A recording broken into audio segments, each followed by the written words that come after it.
Hey, what's up? It's time for more ZENSHU. This is episode 9. So, in the last episode, what happened? I remember, was the Badump moment? I think it was the Badump moment, where Natsuko kind of realized, hey, maybe she actually does have a thing for Luke. Maybe there is actually a romance going on between them. And it was a very cute moment and very, very well set up. I love the way the previous episode set it up, like showing the backstory and showing what that moment looks like for a lot of people. And then now in the previous episode, we got to see how that moment worked for Natsuko. It was really good. It was great. They did a good job at it. So let's jump into ZENSHU, see how this goes now that this story is fully moving into romance territory.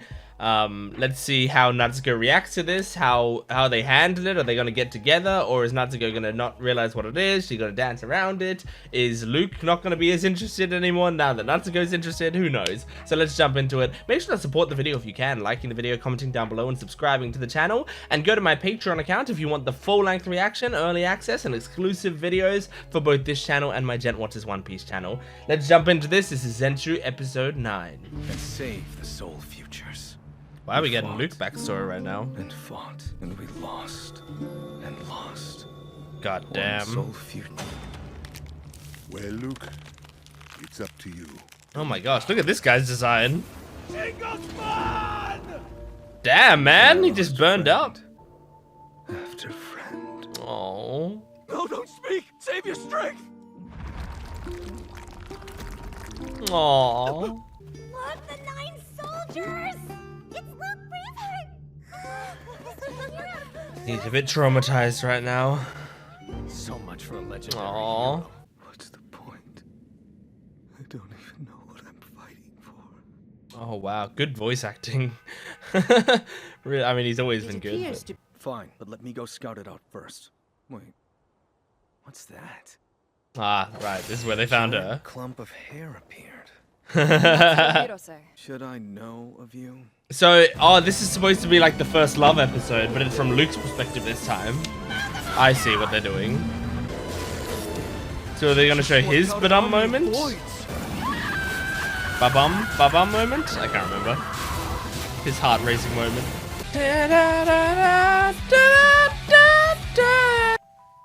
Episode 9, Hero. Is that a brace? Oh, he's tying up her hair, right? He always does that, right? See your face. Nothing. It's just. Anyway, try this. Aww. It's good to be able to see her smile. Wait. It's a cute laugh. My life. I shouldn't be laughing. Oh. She just made Still hard to see her you face enjoy from life inside. more in general. If I did it, I guess she has troubles like the rest of us. Yo! Oh my god, that hair. What is this? It's so good! It's fish. It's a beast to maintain for sure, but it's worth it. Memel, how does one get hair? He's trying to find like the perfect hair. And soba is... It's something from the kingdom of reality. Aw. Natsuko mentioned she'd been craving it. fascinating. You know how to make it? Wow, I guess so. He did it. I see now. You're in love with watching people enjoy your cooking. What is this? It's like nothing I've had before. No. Yeah, he doesn't care.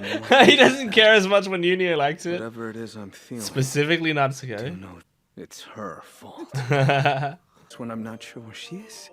And when it seems like she's getting close to someone. you start getting jealous. Damn you, Natsuko Hirose! Damn you and your hair! You're the bane of my existence! You shaggy goblin! Shaggy goblin. Ooh, I could make a pie with this basil. It's called like that.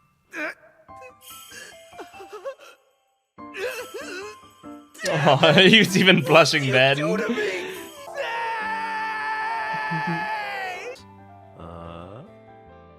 Okay, now I see what's going on here. It's funny because they're kind of using this as a recap episode, My first. but it doesn't feel like one because they're What? Is kind she of doing a not- different perspective on it. Well, I've never felt this way about someone. Is Natsuko my first love? Yeah, dude. She just. I thought I'd lost my reason to keep going. Oh. Now I know. For you! Bum. Ba-bum.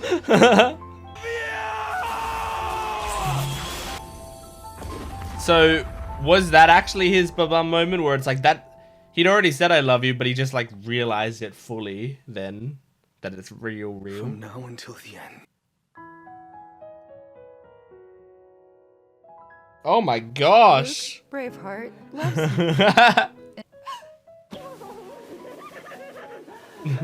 Two, wow, nice spread. Natsuko. Yes! Let's do it again.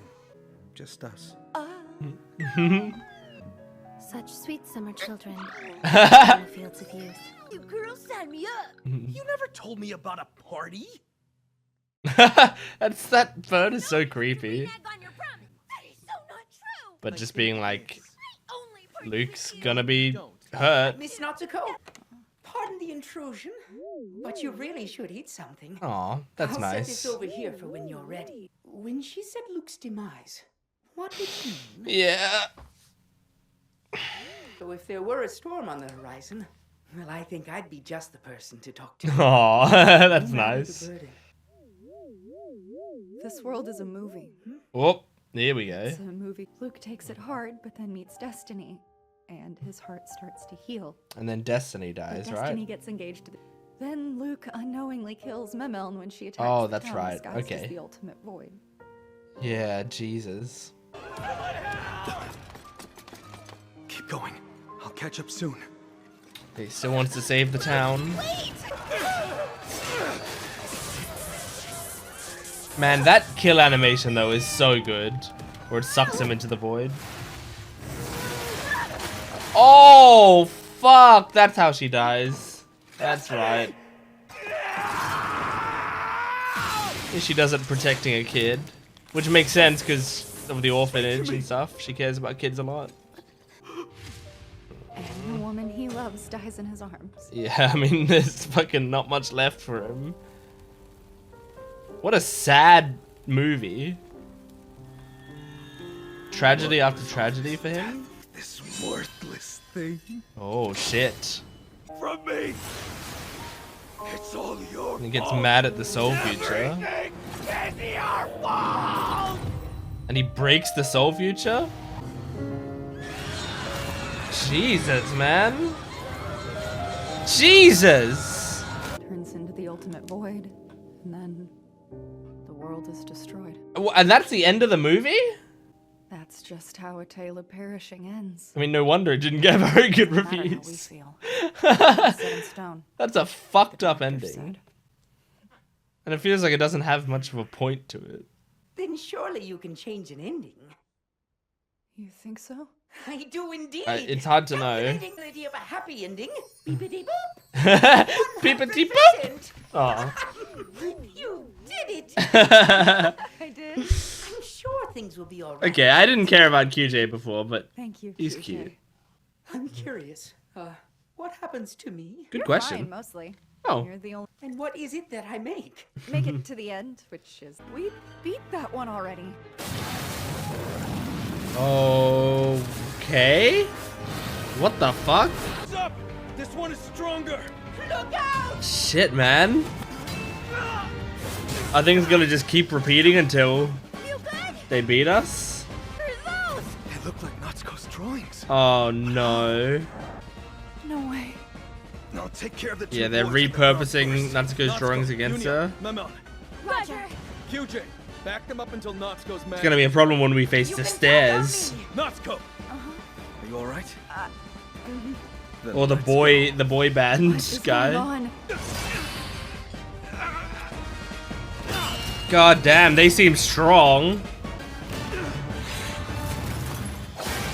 Oh shit! A new fate must be drawn. It's scary. Okay. Because if you draw something, you might have to face it in the future. A fighter jet! I'll draw a fighter jet! Okay. It's hard to be hyped about this one. ZENSHU! ZENSHU!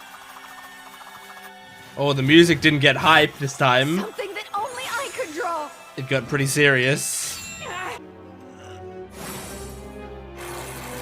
Yunio's gotta defend Luke. Shit. This is how the Yunio thing happens, I think. Oh god. No, he can't. Not that spell. Yep. Die. It's no use. Damn it. Oh god. Man, you're even getting things wrong. It's like a rose. What the fuck? Whoa. Something no one, not even the voids, can copy. How? If you started over from scratch, you could never fix. Hmm?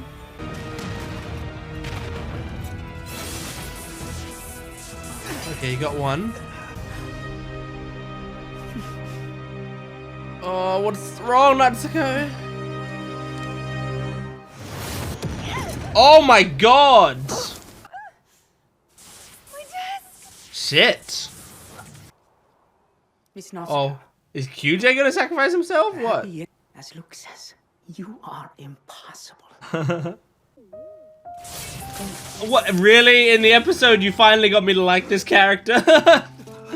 God damn it. Oh my god, dude, look at him! He reminds me, especially now, of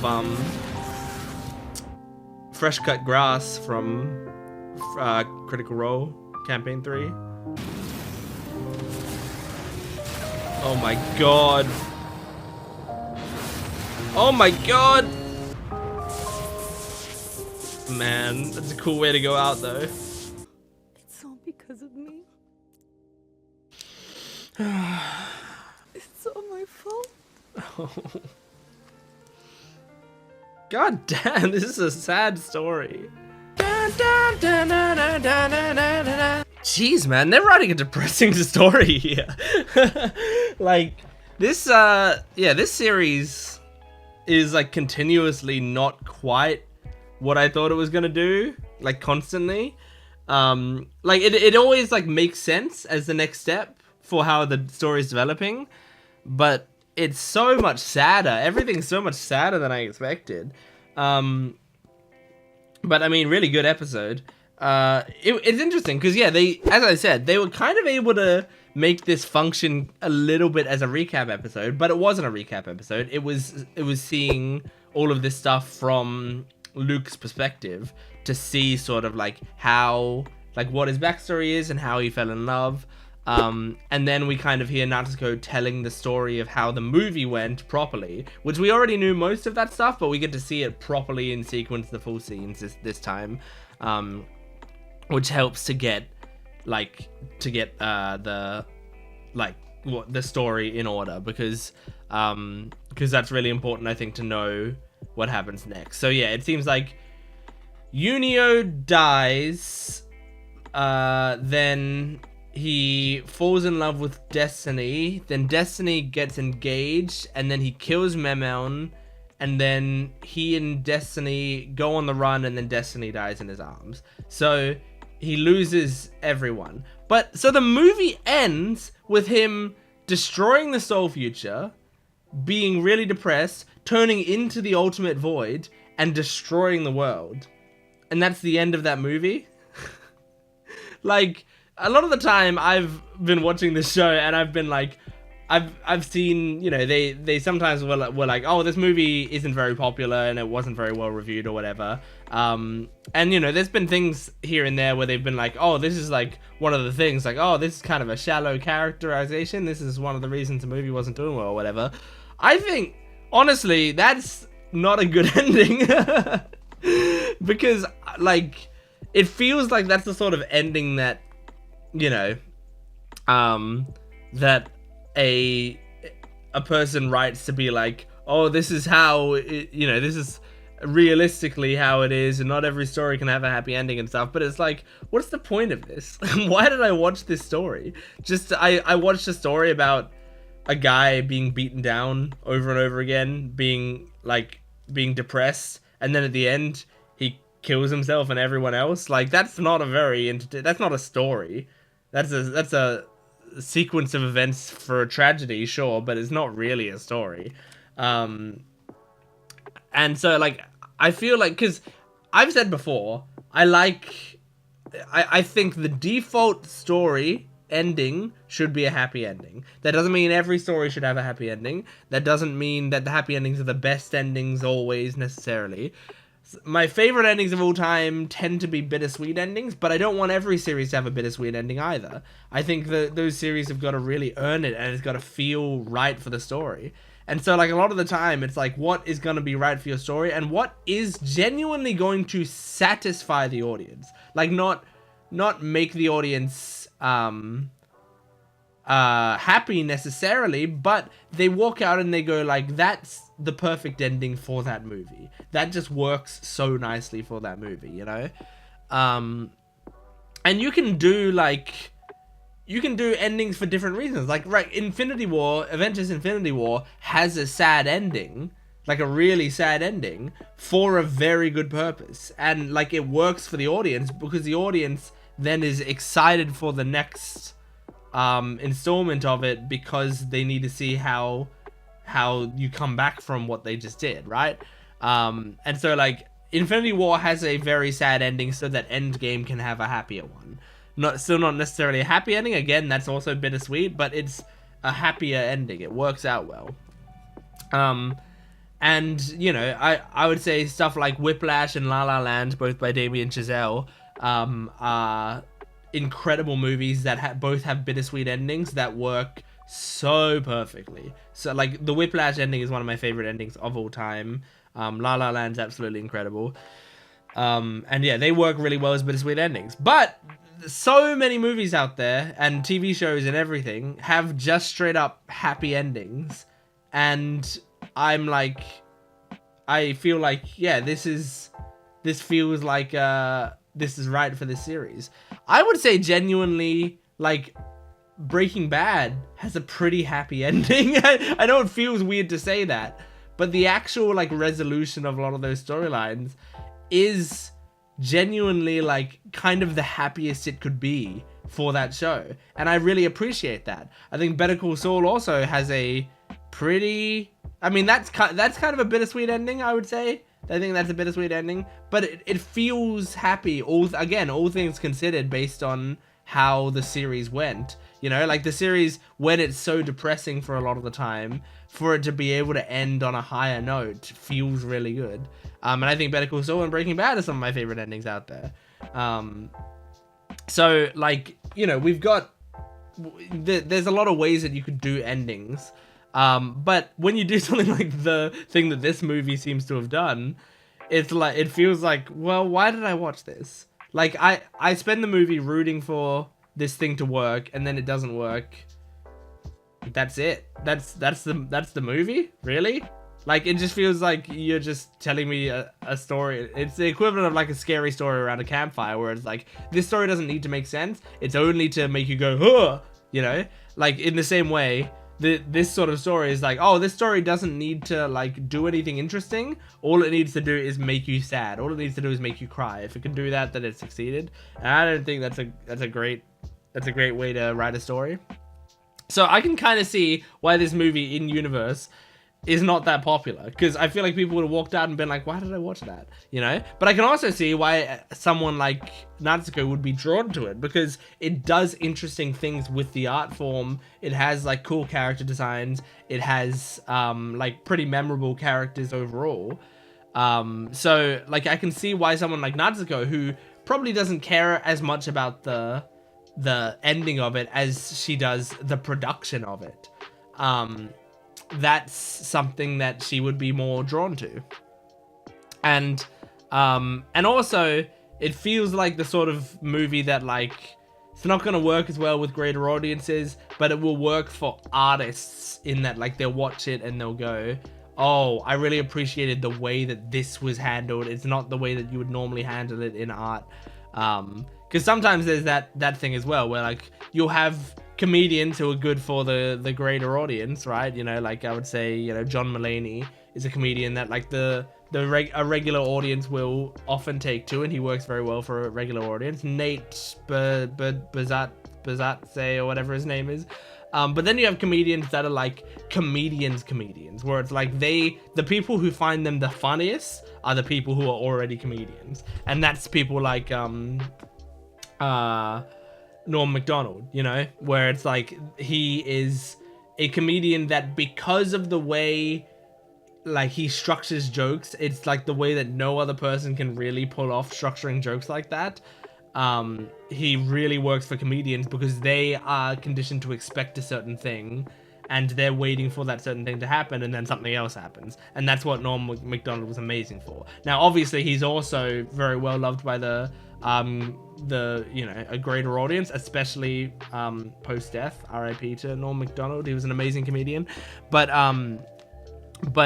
it, you know, it really helps like his appeal among comedians, the way that he would deliver these jokes. And so in the same way, I feel like this movie might be popular among artists who like they appreciate, you know, oh, this character design is something I wouldn't have thought of, I wouldn't have come up with. This way that the story plays out is like something that, you know, I wouldn't be brave enough to do this story. So it's really interesting that this artist is doing that. And I mean, clearly there's some great ideas going into it. As I said, I love the way that when you defeat the voids, they get sucked into this portal. That's such a cool way to show you defeating the void. It's such a great visual. It's a good way to get around like a sensor if you need to, like instead of just showing guts all over the floor, they just disappear once they die, but it's in a badass way. And it's a good way to show how, especially, yeah, like it's a good way to show how you've killed a void. Like it's a good way to know that they're definitely dead, to confirm to the audience. I've talked about before in One Piece reactions and stuff how like sometimes authors will need like a signifier for a character dying just to really show the character, to show the audience this time they're definitely dead. And with the voids, you have an easy signifier. They get sucked into a void, you know? If you're going to stab them and they fall to the ground, you're going to be like, okay, well, they're not dead yet. But if you stab them and he goes and sucks him into a portal, then you go, well, he's definitely dead. Like, there's no way that he's not dead. And so it's an easy signifier for the audience so that when they're celebrating a victory for killing someone, that the audience isn't still on edge going like, oh, but what if he's still alive, you know? You can actually be like, oh, yes, we killed them. So, yeah, anyway, just a crazy ending for that movie. But yeah, it seems like now history might be repeating itself. Yunio tried to sacrifice himself again. Poor Yunio has had his cool ending ruined twice now, once by Natsuko and once by QJ. But yeah, they really got me to like QJ this time, and then he took himself out. It makes sense, but I can't believe they did that to me. So, yeah, I wonder if history's gonna keep trying to repeat itself, like Luke's gonna almost kill Memel next time. Because it feels like it's leading up to the idea that Natsuko is the one that's gonna die in his arms instead of Destiny. So we'll see. Anyway, that's ZENSHU, episode 9. Thank you for joining me. Make sure to support this video if you can, liking, commenting, and subscribing. And go to my Patreon account for full-length early access and exclusive videos. I will see you next time. Goodbye.